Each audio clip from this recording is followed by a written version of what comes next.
Gente, eu acho que eu tô na andropausa. Um calor. Quinta-feira,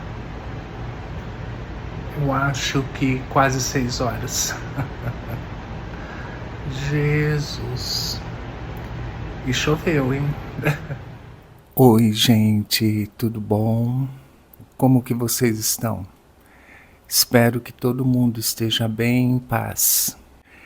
Eu acho que ontem confundiram, gente. Liberation Day com Thanksgiving. Eu aproveitei, comprei algumas ações que despencaram e sem fundamento nenhum, né? Porque a empresa é ótima, dá lucro, e eu só compro ações em empresas que, se afundarem, o Brasil afunda junto. Que são petroleira, mineradora, energia elétrica e bancos. Pena que as pessoas não tenham inteligência emocional para investir em ações. Porque eu já fiz todos os cálculos possíveis, gente. E o investimento que mais dá lucro a longo prazo são as ações. Eu posso estar errado pelos cálculos que eu fiz. Mas já calculei tudo. Renda fixa, os tesouros todos, pré-fixado, pós-fixado, atrelado a Selic, atrelado a IPCA. Pelas contas que eu fiz, os investimentos em ações dão mais lucro. O grande problema é que as pessoas não têm inteligência emocional para lidar com a oscilação, né? Quando a taxa Selic está alta, é interessante comprar ações, porque se o Brasil der uma melhoradinha, essas ações disparam. Né? Ações boas, né? Eu, por exemplo, não compro ações de agronegócio, por exemplo, porque eu não sou um negacionista. Então, uma hora o aquecimento global vai ferrar tudo. E quando se trata de animais, geralmente pode surgir uma doença, pode surgir outra febre aviária, outra gripe aviária, outra vírus em suínos, outra vírus de vaca maluca, essas coisas. Então eu não invisto nesse tipo de coisa. E ninguém fica sem banco, ninguém fica sem aço, minérios e baterias de celulares, né, gente? E ninguém fica sem energia elétrica. Então são nessas coisas que eu invisto. Lembrando que isso não é, em hipótese nenhuma, uma recomendação de compra ou venda de ativos ou de algum tipo de investimento. Uma pena que o brasileiro investe tão pouco nisso. Só que tem que ter, não é estômago, eu acho que tem que ter uma inteligência emocional e uma inteligência inteligência emocional, acho que tem que ter uma inteligência contábil mínima para saber o que está caindo por causa dos agentes financeiros de grandes conglomerados e que não tem fundamento nenhum está caindo, e o que realmente está caindo porque é um mau negócio. As empresas que eu tenho, que são poucas, eu tenho só 7, elas estão, não foram todas que caíram com o Thanksgiving, né? Mas eu aproveitei que uma empresa que eu invisto de petróleo caiu, e eu acho que eu errei até a mão, gente, eu comprei demasiado. Mas também no mês passado eu comprei demasiado uma empresa de mineração. Depois, o mês retrasado, eu comprei demasiado uma empresa de energia.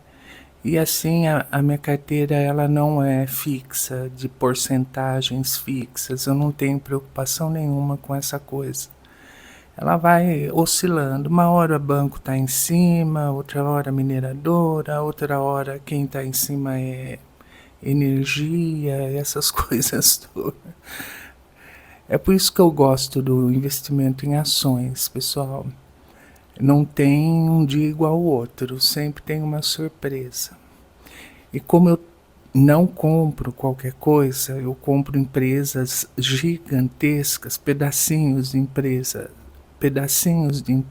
gigantescas, eu fico tranquilo.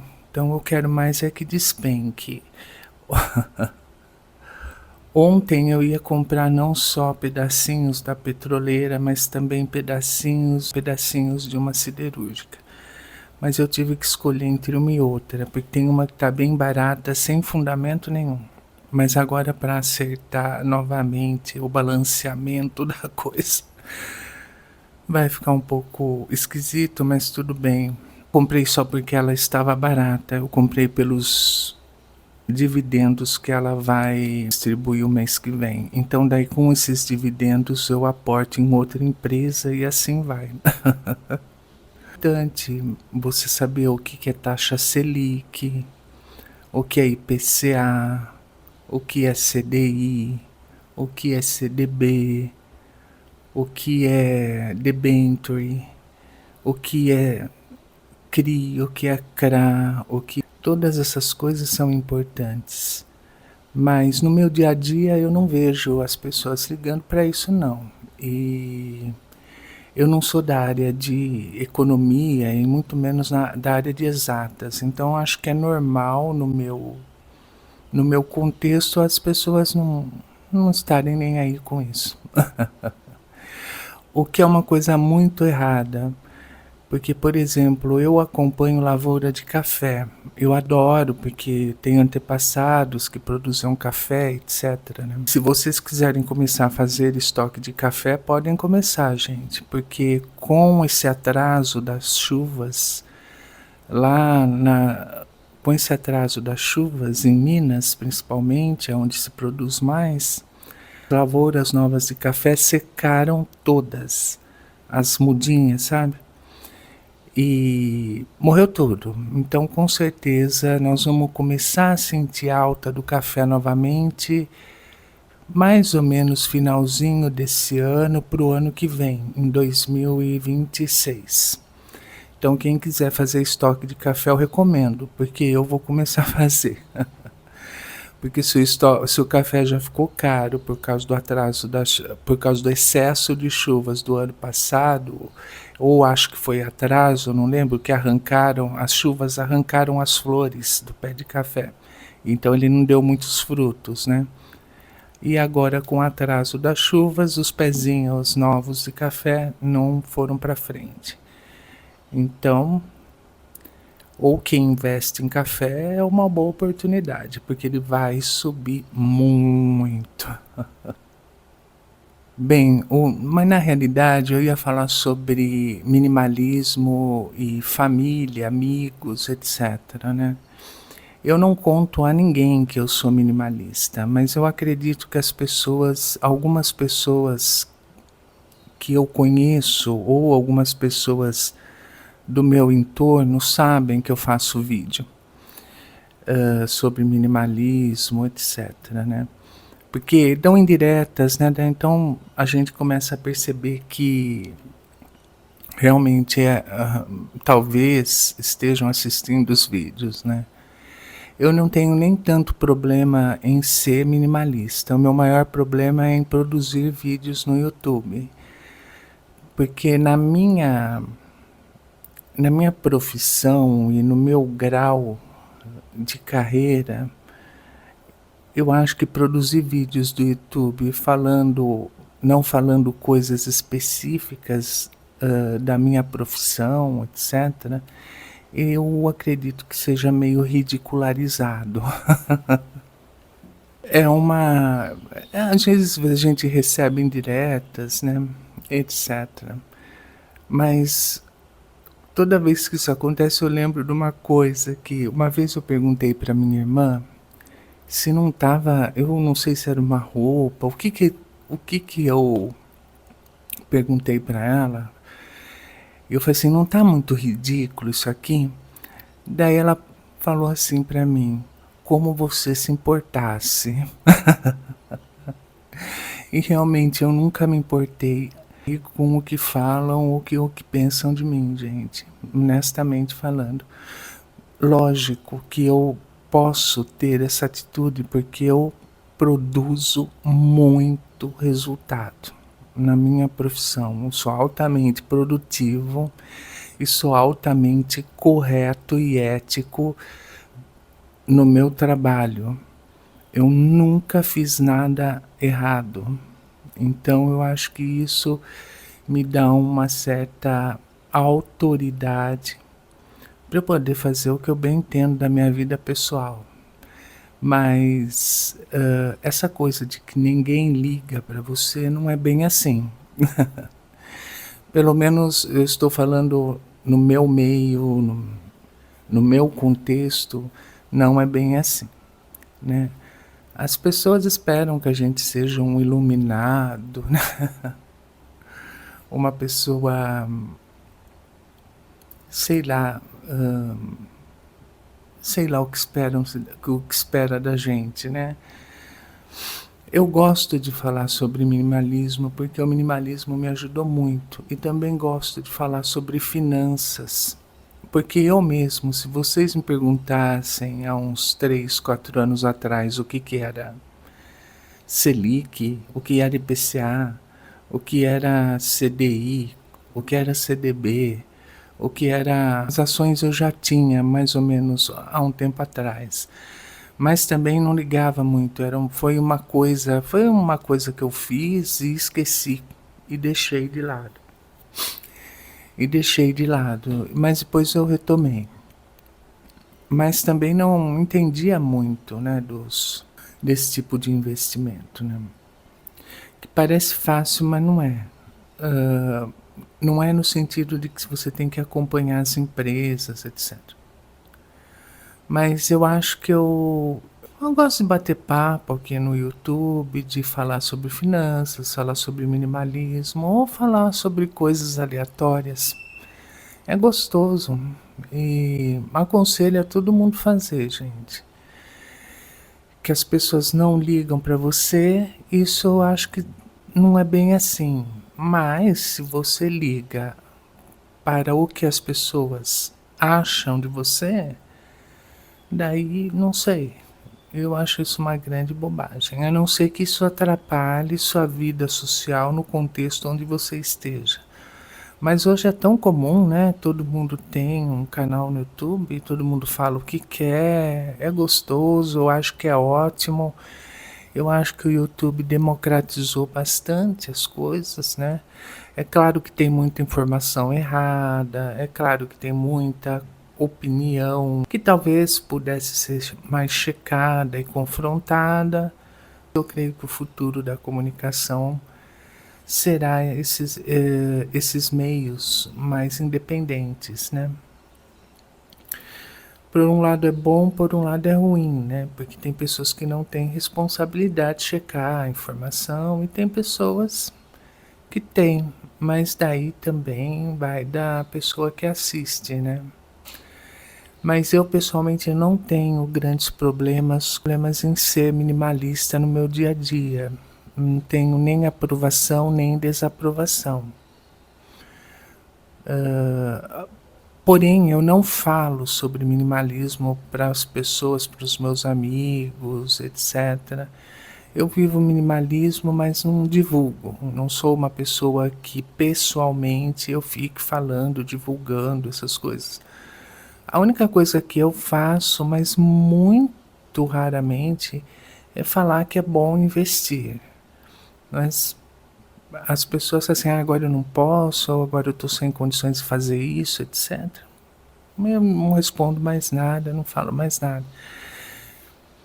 Eu, como já falei para vocês, eu não gosto de de falar muito, né? Eu prefiro escutar do que falar.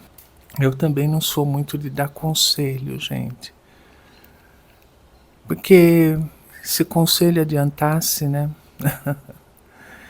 Eu acho que é bom dar o conselho uma única vez, né? Se a pessoa escutar, escuta. Se a pessoa não escutar, tá ótimo, né? Quanto à minha família, eu não tenho ideia, porque eu tenho muito pouco contato com ela. Mas também, para mim, tanto faz. O importante para mim era minha mãe, né? Se de repente minha mãe, quando ela estava boa, se de repente ela não aprovasse esse tipo de coisa, esse tipo de exposição, daí tudo bem, eu até pensaria uma ou duas vezes, mas eu me conhecendo, acho que eu continuaria. O meu pai faleceu durante a pandemia, né? E gente, eu não tenho uma tia e um tio vivos. Morreram todos. Então, e morreram cedo, né? Porque eu sou caçula e filho temporão. Então eu não sei se é por isso que eu não tenho parentes vivos.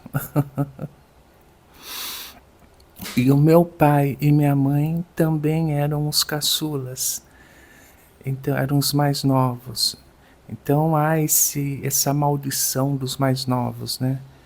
Então, sei lá, eu já tenho primos que já partiram, né? Mas alguns partiram muito cedo, cedo demais, né? Eu tenho inclusive muitos amigos que já partiram, porque na minha cidade natal, muitas pessoas iam estudar numa cidade vizinha. E a estrada dessa cidade era de mão única e a minha cidade era rodeada por um mar de cana. Então, na época de colheita de cana, havia muito daqueles caminhões, haviam muito daqueles caminhões enormes, né, de carregar cana, né?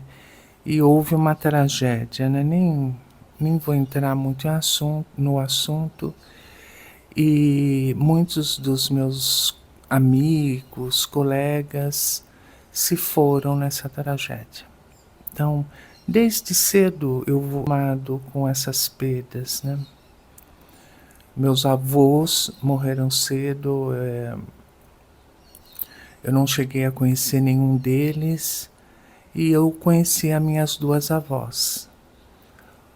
A minha avó Estelita, que era mãe do meu pai, que era um amor de pessoa. Eu gostava muito dela. Eu acho que essa parte mais extrovertida da minha família vem dela, porque ela era carioca.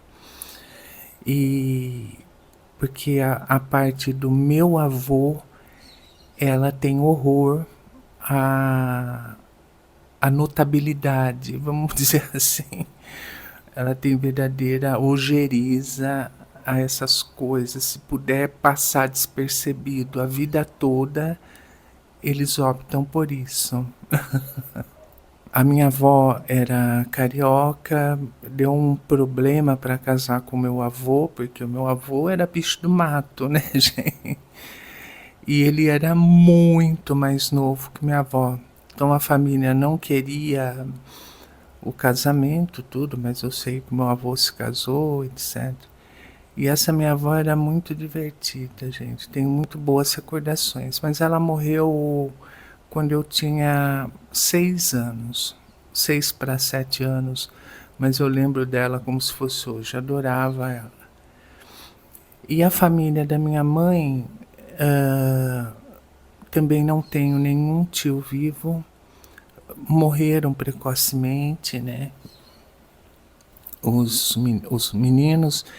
E a minha tia mais velha morreu por outros motivos também, né? Então só sobrou minha mãe. A minha avó era extremamente brava, eu diria que até assediosa comigo, porque ela era muito brava, gente. Eu fui educado de forma meio militar mesmo. Não, em casa. E a minha tia, que era irmã da minha mãe, também era outra mulher muito brava. A minha mãe era brava também. E depois eu tive uma orientadora que eu convivi 13 anos, que era extremamente brava. Então, mas você sabe que eu sou agradecido por isso? porque eu não sou uma pessoa que se ofende fácil e tem coisas que eu carrego até hoje, né, da minha família. Eu não sei se foi uma coisa boa, né, que é a resiliência da família da minha mãe. Ela sempre me ensinou a resiliência, até demais. Em casa não tinha plano B, tinha que dar certo no plano A. Que mais? Se chorasse, apanhava mais. Os estudos, né? A família da minha mãe sempre idolatrou os estudos, né? Tinha que estudar, mas se você fosse fazer alguma coisa, tinha que ser o melhor. Tinha que estudar absurdos mesmo, isso sempre foi cobrado muito de mim. E algumas outras coisas mais específicas, né? Tive uma educação muito rígida, apesar de eu ser um demônio quando eu era adolescente. Eu aprontei muito. E, enfim. Mas eu acho que os vlogs de minimalismo, eles são meio sem graça. Esses dias eu tava pensando, né? Essa semana eu fiquei pensando o que eu vou falar, né? Qual tema eu vou abordar, destralhe, o que eu vou falar, etc, né? Porque os minimalistas, gente, pelo menos os que eu acompanho, a gente não compra, não faz comprinha, não tem muitos enfeites em casa, a gente não tem uma vida muito consumista. Então, a gente não tem muito o que mostrar. Então, acho que isso torna o minimalismo um pouquinho difícil de ser conduzido quando a gente se propõe a fazer um vlog, né? Porque não tem grandes novidades, né? Você vê a casa de um minimalista há 5 anos atrás é praticamente a mesma, né? Então, por isso que a gente fala, de repente. Então, vocês podem pensar, o que então o minimalista faz com o dinheiro? Eu não sei o que todos fazem com dinheiro, mas a maioria dos que eu acompanho compram, mas não compram objetos, eles compram investimentos. Então, nesse sentido, eu acho que a maioria dos minimalistas são consumistas, mas não consumistas de objetos, mas sim consumistas de investimentos, ações, FIIs, REITs, ETFs, todas essas coisas, né? A gente não deixa de consumir, mas a gente consome o investimento que vai nos dar, vai nos gerar mais dinheiro sem a gente ter que trabalhar. Falando em trabalhar, gente, eu acabei de fazer meu imposto de renda, ontem também, né? Fiz meu imposto de renda. Olha, eu fiz o cálculo, eu trabalho 5 meses de graça, 5 meses do meu salário para pagar imposto de renda. Mas está tudo bem, eu não reclamo, faz parte do pacto social que nós vivemos, né? Eu sempre pago o imposto de renda com gratidão, esperando que ele de fato vá para quem precisa, né? Que esse dinheiro de fato vá para o saneamento, vá para a educação e vá para a saúde. Toda vez que eu faço o imposto de renda, eu peço ao universo que esse dinheiro seja bem destinado. Então é isso, gente. Sem grandes novidades. Depois que eu parei de fazer os bolos, gente, eu tenho poucas novidades, né? Eu vou só voltar a fazer algum tipo de bolo, gente, quando eu medir novamente os triglicérides. Eu preciso ver quando tem a consulta com a médica novamente. Daí vamos ver se eu posso voltar a fazer os bolos, né? Eu, falar a verdade pra vocês, estou doente pra comer alguma coisa com goiabada, gente. Olha que horror. Foi mais um bate-papo, gente. Não tenho o que falar muito. Eu vou tentar fazer um outro vídeo final de semana, tá bom? Fiquem bem. Hoje é sexta-feira, né, gente? Então, bom final de semana. Sejam felizes, que é muito mais legal. E tudo de melhor para vocês, gente. Fiquem em paz. Até o próximo vídeo.